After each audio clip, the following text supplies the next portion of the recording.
तू काही टीका घेतलाय का?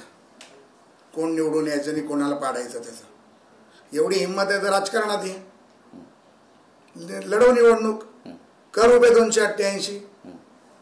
छत्रपती शिवाजी महाराजांच्या पुतळ्याखाली बसून मी ह्याला पाडणार त्याला पाडणार, तू काही ठेका घेतलायस का रे?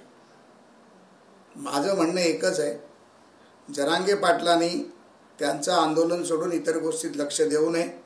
भारतीय जनता पार्टी, देवेंद्र फडणवीस या विषयामध्ये त्यांचा जो कल आहे तो सुपारी घेऊन सुपारी फोडण्याचा कल दिसतोय.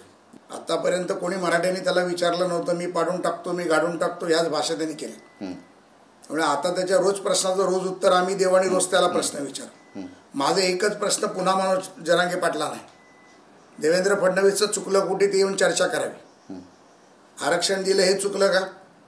मराठ्यांचं भलं करायचा प्रयत्न केला हे चुकलं का? आरक्षण टिकवण्याचा प्रयत्न केला हे चुकलं का? उद्धव ठाकरे आणि शरद पवारांनी आरक्षण दिलं नाही, नेरेटिव्ह सेट केला, हे त्यांचं चुकलं का? मग पवार साहेबांना प्रश्न विचारू शकतो का? उद्धव ठाकरेंना प्रश्न विचारू शकतो का?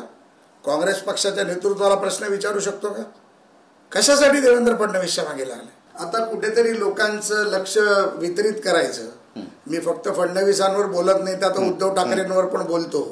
हे लक्ष वितरित करण्याचं लक्ष आहे. अरे पैसे खायला तुला आम्ही सांगितले का?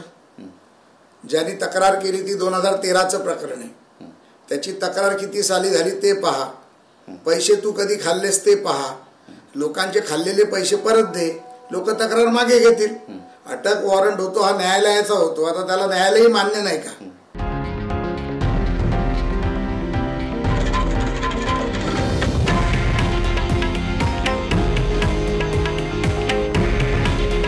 हे आहे देशातील नंबर 1 न्यूज नेटवर्क आणि आपण पाहत आहात TV9 मराठी. काळजी तुमची, हित महाराष्ट्राचं.